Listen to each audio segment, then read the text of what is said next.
Hello YouTube, Goddard Radio Moscow here again with another beer review for you, as is usual. Now for this video we're going to return to Estonia, and this was a beer review that I actually promised to you about 4 or 5 months ago now, and I made the history notes for it before I went to Germany, but I simply didn't have time to actually film the video. So today we're going to visit the second of the two breweries, or the two big breweries in Estonia. My previous review was an a la coque beer, or Albert Lecoq, which comes from Tartu in the southeast of Estonia, but today we're going to visit the brewery from Tallinn, or just outside of Tallinn in fact, and we're going to have a look at the beer that's named after the founder. So we're going to take a little taste of the Saku Karl Friedrich beer. And I want to give a shout out to my friend Einar from Tallinn who sent me these beers. He should be arriving back in Scotland from Germany as well soon, so hopefully I'll meet up with him soon. And I also want to give a shout out to Tauri, who is one of my subscribers, and he seems to really like the Estonian beer reviews, so hello to you and thanks for your support. But as is usual with my beer reviews, I'll take you through a brief history of the brewery, tell you a little bit about where the beer comes from, and as I always say, if you are simply just interested in the tasting of this beer, then feel free to go on towards the latter part of the video where you will catch that. And as always, the brewery website is in the video description there, and the link to my other Estonian beer reviews is also there, and there is a link that will take you to the future Saku reviews that I will do, because I do have a few more of these beers to review for you. But anyway, after the abolition of serfdom in Estonia in 1816, this paved the way for the starting of many companies within many of the industrialised countries in Eastern Europe, I should say. And this was abolished in Estonia in 1816, and after this, many landlords actually began to form industrial companies on their manors, and this included breweries and distilleries, and this was quite common in Estonia, in fact. Now in 1820, German Earl Karl Friedrich Rebender actually decided to establish a brewery at his manor, and the first brew is actually documented as having taken place in October of 1820, although Karl Friedrich Rebender was actually born in 1764 as the son of Otto Magnus von Rebender and the son of Sophie Katharina Dorothea von der Palini. But Karl Friedrich's father also owned various other manors throughout Central Europe, in fact. But the brewery didn't gain much prominence during the Rebenders' era, and the ownership was actually transferred to the Bago family in 1846, and it was under them that the brewery production intensified. And as a tribute to the work of Valerian Bago in the brewery, the Saku Helle was actually produced, and this beer follows Saku's oldest recipe, and it bears the Bago family coat of arms as well. I'm not sure if I have that one, but I'll see. I can't remember what ones Einar sent me. I'll need to look them out again. But at the end of the 19th century, competition between breweries intensified in Estonia, and in order to ensure the ability of the brewery to compete, the quality of the brewing and the capacity of the brewery actually had to increase. But by 1871, this had resulted in Saku being the dominating beer in the Tallinn market, which proved that the brewery was no longer producing poor quality tavern beer, and they were in fact ready to compete in the international markets. But the beer was of such good quality that in 1875, a Kadriorg Agricultural Festival, at this festival the beer was actually presented with the bronze medal in the category of beer tasting in the festival. So the beer at this very early stage was of very good quality. Now in 1876, a new steam-powered brewery was constructed at the manor, and in 1877 the brewery sent their first beer to an exhibition in Riga in Latvia, where it won second place. So as I say, they're winning medals at very, very early stages in their history. And in 1899 they were growing so fast that a narrow gauge railway from the manor to Tallinn was actually completed, and on September 28th of that year the first beer load from Saku actually arrived in the city of Tallinn. Now the company became a public limited company to increase their circle of owners with the aim of conquering the Tallinn beer market, and for this significant investment was obviously required, and thus the decision was taken to increase this circle of owners. And the new owners included the famous baking family Schiel and also the distillers Rosen in Estonia. But the venture was so successful that Saku actually produced 203,800 barrels of beer, and it also resulted in the closure of the last brewery in Tallinn, which was called the Revelia Brewery, and they closed their doors in 1911, and thus Saku gained the monopoly of the Tallinn and Harjumaa markets. Harjumaa, of course, is the sort of county of Estonia in which Tallinn is located. But with the onset of the First World War in 1914, all brewing in Estonia was halted until 1921, and despite there being 9 breweries in Estonia at the time, Saku soon became the monopoly brewery in the north of Estonia, and the brewery actually stood out due to the innovations they made during this period as well. And in 1928 they first began to use their half-litre bottles, which replaced the half-tube bottles. And apparently the tube is an old Estonian measurement, and apparently this is 1.23 litres, so they were selling beer that was 1.25 litres pretty much. But with the onset of World War II and the Soviet occupation of Estonia, the Saku brewery was nationalised along with all other companies in the country. And during the Soviet occupation, the brewery was actually producing the Zigliu and the Kuldne Oder beers, and these were sold in brown and green bottles. And in 1976, the Saku brewery became an experimental brewery, which meant there was heavy investment in the brewery infrastructure, and they also survived the prohibition period imposed by Gorbachev in 1985. But to move on to more modern times, if you like, the post-Soviet era for the Saku brewery began with the establishment of the Baltic Beverages Holding Company, and this included the Pripps brewery from Sweden and the Hartwall factory in Finland, and these guys acquired a 75% holding in the Saku brewery, and the brewery at this point was actually reconstructed and received brand new equipment to brew their beers with. And the Saku original beer was produced in 1993, followed by Rock in 1994, which was actually introduced as a special edition beer for the Rock Festival, but proved to be very popular, so they continued its production. And the company became a public limited company once again in 1995, and the first shares were actually traded in 1996, and that year also saw the introduction of the first alcohol-free beers from Saku.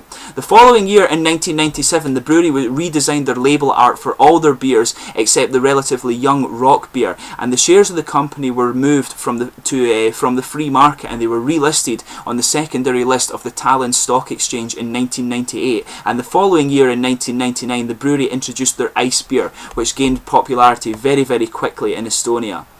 In 2000, the brewery celebrated its 180th anniversary with the introduction of the Saku by Revel beer, and this was followed by the introduction of the Kiss ciders in 2001, and these are actually really, really nice. You can get these in a lot of the supermarkets in Estonia. But 3 years later, in 2004, the brewery broke into the Finnish market after an agreement with the Steinbrekoff brewery, and the following year they introduced their Saku cooled beers, and these are actually really quite nice. These are the sort of premium beers that the brewery do, and cooled, of course, in Estonian it just means gold. But they also introduced a scheme that promoted the election of the best Estonian pub that year as well. And the pubs, if you go to Estonia and see where they win these, the pubs that have won these things, they're very, very proud of this achievement, in fact, so it's really quite cool. And 2007 saw the company rebrand itself as a beverage company rather than a brewery, and then in 2008 the brewery was actually bought over by the Carlsberg Group, and following this they introduced a crystal filtration system to replace pasteurization as their preservation method for their bottle conditioned beers, and they also introduced a limited edition gourmet range of beers in autumn 2010. So that's your brief history of the Saku brewery. Just to list the beers that you can currently get from them.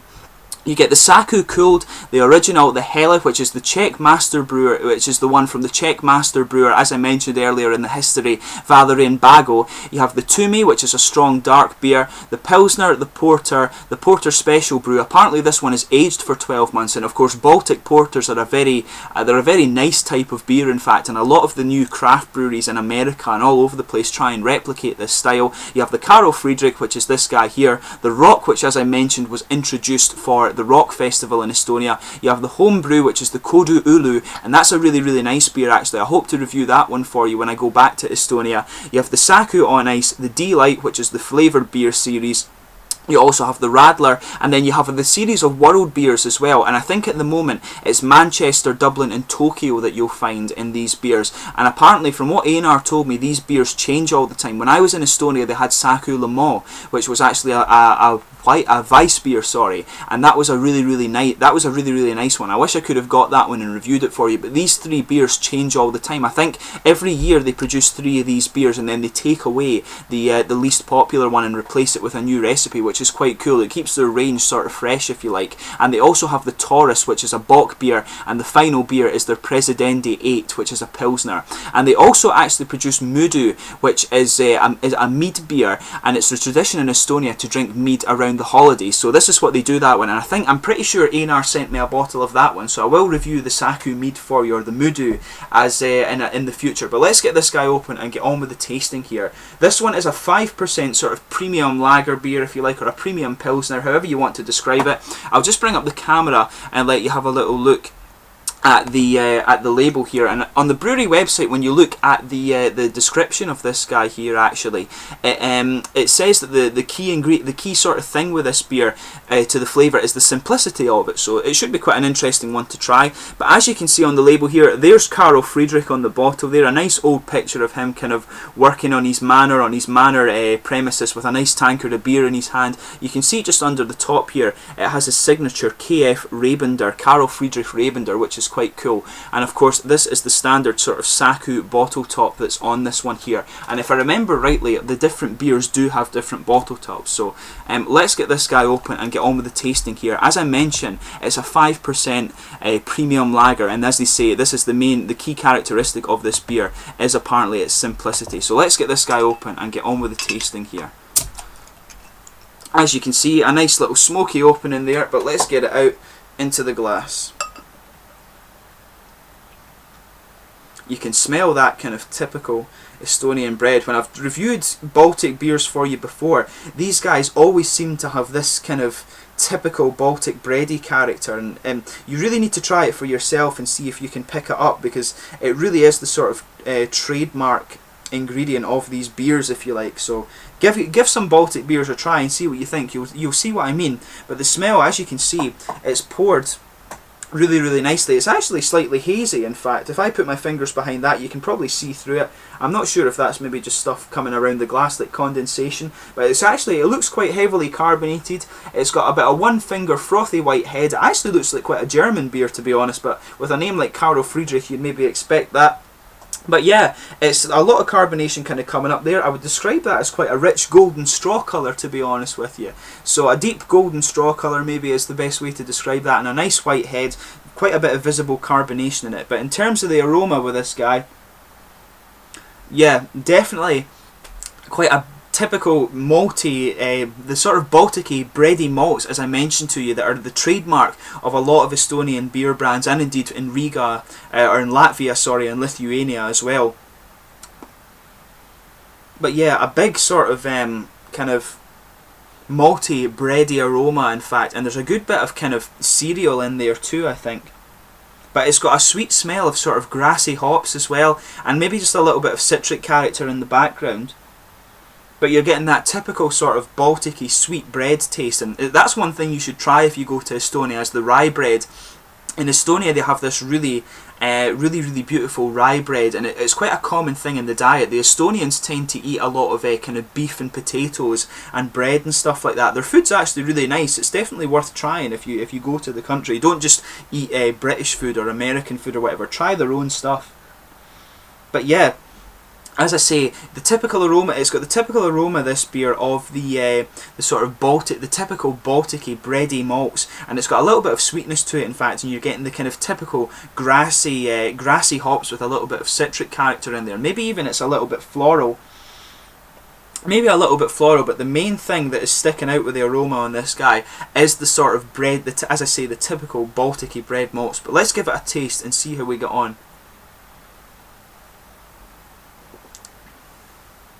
It's quite, first impression of this one that's coming in is it is actually, the carbonation does make it very crisp. That's my first impression of the beer. You can see that the head on this guy's pretty much disappeared now. It's just a very thin kind of foamy layer.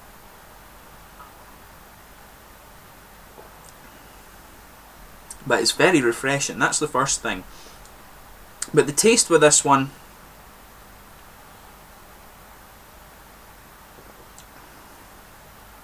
you're getting, it's a very, as they say, it's a very simple beer, in fact.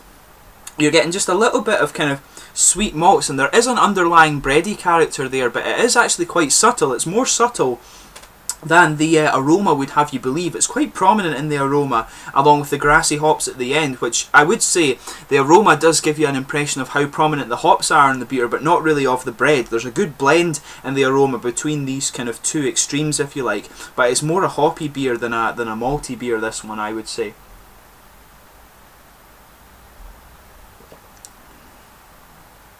But yeah, the bready malts are coming out just a little bit in the middle, but it mainly is the sort of kind of grassy hops at the end there. There's a tiny little bit of caramel perhaps in the middle, but it mainly is a kind of hoppy, grassy character.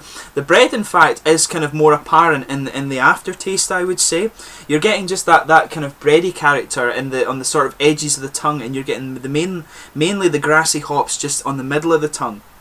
So the bready character is there, but it is more prominent in the aftertaste, I would say.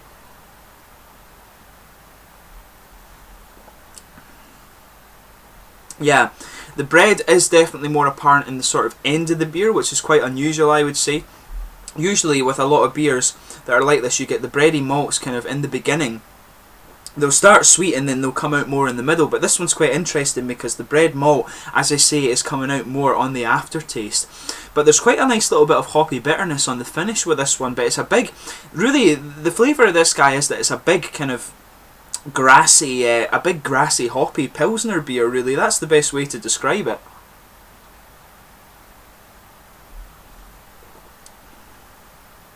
There is just a little hint of fruit in this guy as well. On the finish, you're definitely, like I say, it's definitely a big sort of grassy citric Pilsner. As I would say, a premium Pils beer is probably the best way to describe this one. It's not like the other Estonian beers I've had where it's been quite a bit more malty, and that's the thing I kind of quite like about the Estonian beers, is they have that kind of typical bready malt taste that is the sort of trademark, if you like, of the Estonian beers. Is quite, I think that's a really nice trademark for them to have, and I really like that flavour. And as I mentioned in a lot of the German beer reviews I did, I really like beers that have a nice big bready malt base, but this guy is definitely more of a kind of hoppy Pilsner beer.